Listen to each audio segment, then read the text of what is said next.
Le damos la bienvenida a Kurt Burnett, un placer como siempre, muy buenas tardes. Buenas tardes, Cristian, gracias por la oportunidad. No, gracias a ti, Kurt. A ver, eso, ¿no? Porque has venido tuiteando, brindando declaraciones. ¿Cuál es un poco la diferencia, Kurt, entre, digamos, expectativas y especulación? ¿Quiénes son los que especulan y quiénes de alguna manera, por la expectativa, pueden tener quizá indirectamente una repercusión sobre el precio del dólar?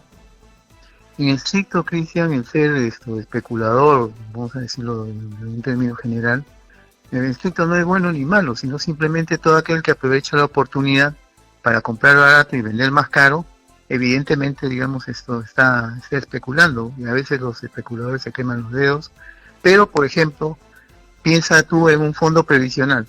Los fondos previsionales necesitan rentabilizarse, y ves una oportunidad de mercado donde vas a comprar un valor que está, una acción, por ejemplo, una empresa que está a valor bajo. Lo compras con la expectativa de que puedas venderlo más caro y de esa manera rentabilizas el fondo que manejas.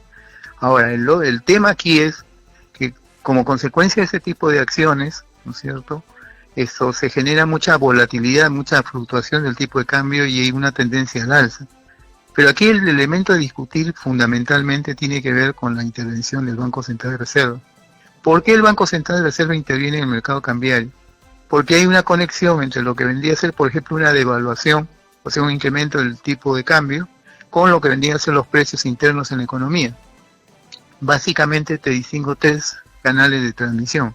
Si hay una devaluación, lo que estamos mirando ahora, una subida del tipo de cambio, en principio los bienes importados que forman parte de la canasta se incrementan su precio en soles, porque estamos hablando de bienes que se importan con un tipo de cambio más alto.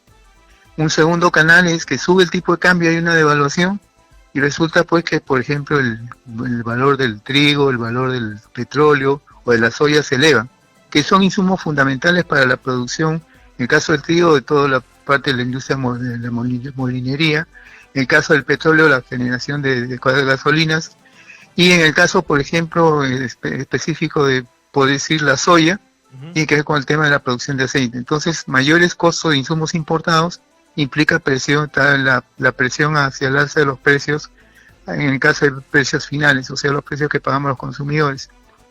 Y por último, el último canal de transmisión es que una devaluación, un tipo de cambio más alto, te va a hacer que los productores locales que compiten con los bienes importados, al encarecerse los bienes importados, tienen mayor margen para elevar sus precios. Son esas tres razones por las cuales el Banco Central interviene en el mercado cambiario. No es una flotación libre, es una flotación intervenida, o que le dicen en la literatura flotación sucia. O sea, en otras palabras, el Banco Central tiene un nivel cambiario techo y un nivel cambiario piso. Obviamente no lo releva, pero no lo revela porque sería muy fácil arbitrar y hacerse millonario. Pero existe eso en realidad. O sea, el Banco Central no solamente le preocupa la volatilidad, la fluctuación del tipo de cambio, sino el nivel del mismo, aunque esto es implícito. Ahora, el tema es el siguiente. El Banco Central está interviniendo en la medida de lo necesario, vamos a decirlo así, para reducir la presión al alza del tipo de cambio y la volatilidad. Muestro algunos números. Entre el 2008 y el 2009 se vendió el 25% de los dólares del Banco Central, que es lo que se llama en la literatura como posición de cambios, cuando el tipo de cambio se elevaba en un 13%. Entre el 2013 y el 2015, el Banco Central vendió el 50% de su posición de cambios, cuando el tipo de cambio se elevaba en 35%. Y en el último año, el Banco Central no solamente no ha disminuido, sino ha incrementado su posición de cambios en 20%, con un tipo de cambio que estaba subiendo en 12%. Entonces la pregunta es, ¿está haciendo lo suficiente, digamos, no solamente para ver el tema de la volatilidad, sino la tendencia al alza del tipo de cambio? O sea, mi impresión es que no, que podría ser más. Y ojo que hay otros instrumentos, no solamente a través de la venta de dólares, también puede colocar swaps, también puede colocar certificados de depósito indizados al tipo de cambio. O sea, tienes una variedad de instrumentos también para poder intervenir en el mercado cambiario por el lado del Banco Central. Okay. Entonces, si no lo haces, está siendo demasiado prudente, porque muchos dicen que se van a acabar la posición de cambio, que ahorita son 58.000 millones de dólares. Pero la pregunta del millón es, cuando desde el año 2002, cuando estábamos todavía en el directorio, y se tomó la decisión de maximizar, digamos, la compra de dólares para que el Banco Central tuviera la suficiente cantidad de dólares y poder atender coyunturas como esta, la lógica de la acumulación de reservas en general y en particular de la posición de cambios del Banco Central, que son los dólares del Banco Central, es justamente atender ese tipo de coyunturas. O sea, justamente usarlo para situaciones como esta. Suficiente. O sea, exactamente. Okay. Exactamente. Okay, entonces no se está utilizando, y no solamente eso, sino se ha incrementado la posición de cambios en 20%, a la vez que el tipo de cambio se estaba elevando en 12%. O sea, márgenes para la intervención, por supuesto que los tiene. O sea, me está diciendo que hay más dinero, un 20% más dinero para poder justamente intervenir año, sí, y tirar el dólar hacia abajo, y no se está haciendo. Sí, estamos hablando de una disposición de 58.000 millones de dólares. Okay. Nadie está diciendo que te los consumas pues en una entrada de minutos.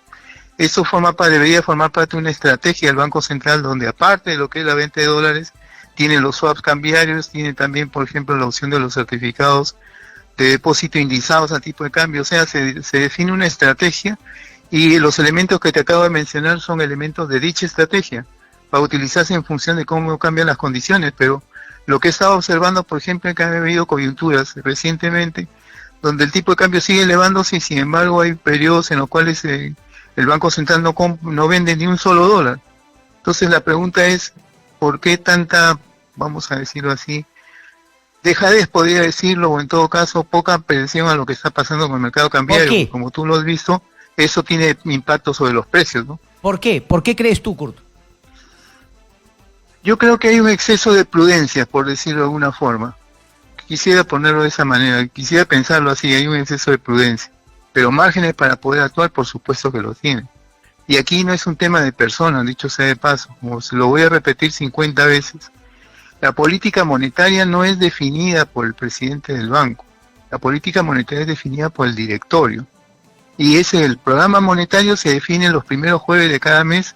Y si uno mira las actas del Banco Central, la decisión de política monetaria, por ejemplo la última de haber subido la tasa de interés de referencia de 0.25 a 0.5, esa decisión no la ha tenido el presidente del Banco Central, sino es el directorio en su conjunto quien decide, discute, delibera y vota en función de eso, tal como constan en las actas del Banco Central. Entonces yo creo que en aras también de desarrollar instituciones, yo creo que sería importante, digamos, que las instituciones sean cada vez menos dependientes de las personas que eventualmente estamos a cargo de la posición, sino que funcionen automáticamente, independientemente de las personas que están allí. Hacer lo contrario es simplemente, vamos a decirlo así, basar el éxito de una institución en función de una persona o de un grupo de personas que son temporales. Yo creo que flaco favor se hace, digamos, al tema del desarrollo de verdaderas instituciones en un país como el nuestro, ¿no? Me queda claro ese punto de vista, Kurt, pero ahora, claro, más allá de todo lo que está en el campo del Banco Central de Reserva, ¿no? Para evitar esta situación o para poder en todo caso tomar cartas en el asunto, ¿cuáles serían las razones de fondo? O si no hay efectivamente fundamentos económicos para esta alza del dólar, ¿qué es esto que llamamos, no, expectativas que hacen que finalmente el dólar puede estar subiendo, como lo han dicho otros economistas también? Es decir, dejamos por un lado que el BCR puede tomar cartas en el asunto, pero la pregunta es ¿por qué habría tenido esta alza el dólar y por qué se ha quedado todavía arriba?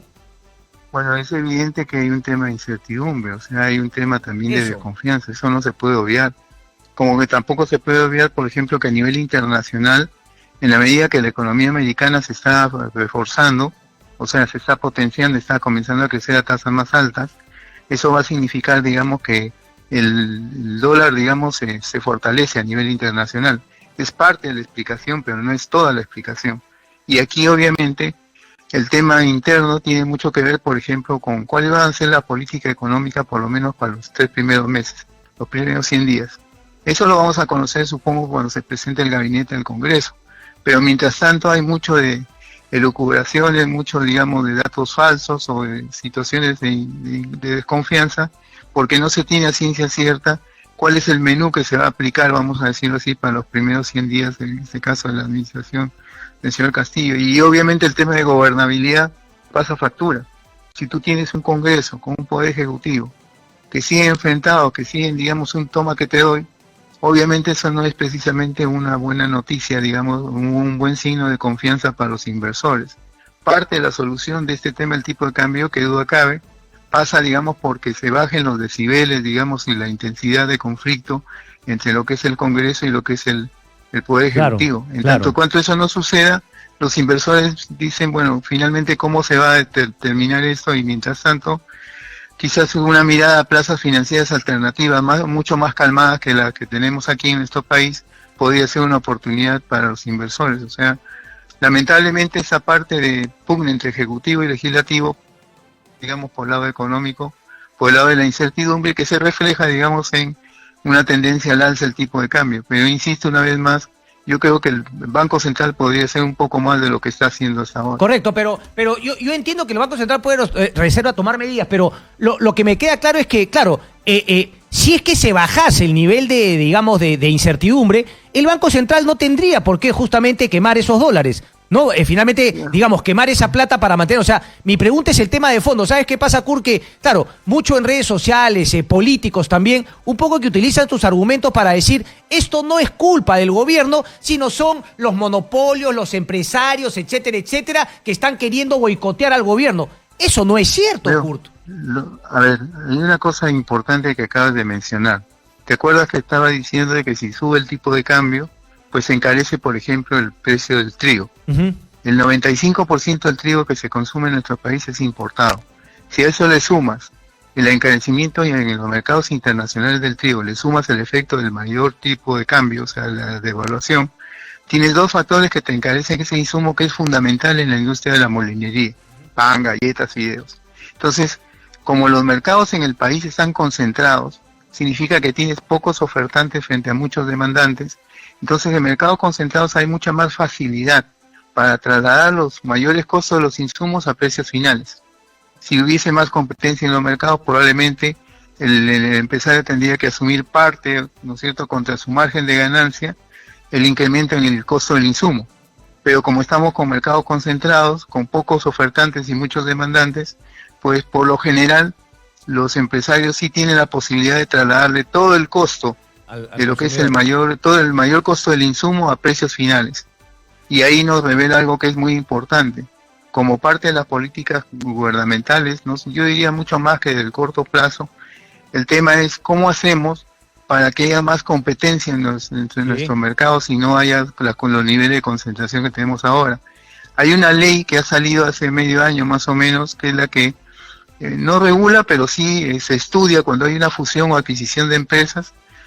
El Indecopi, por ejemplo, hace un análisis, una evaluación para ver si procede o no esa fusión o adquisición, porque en la medida en que concentra más los mercados, evidentemente hay la posibilidad mayor de afectación negativa sobre los consumidores. Correcto. Con mercados concentrados, es poco margen se deja para lo que es el libre juego de la oferta y la demanda. Clarísimo, y de ¿no? pasadita le pasa factura al Banco Central, porque la mayor concentración de mercados hace que siguen automático mayores costos de insumos directamente se van a precios finales, ¿no?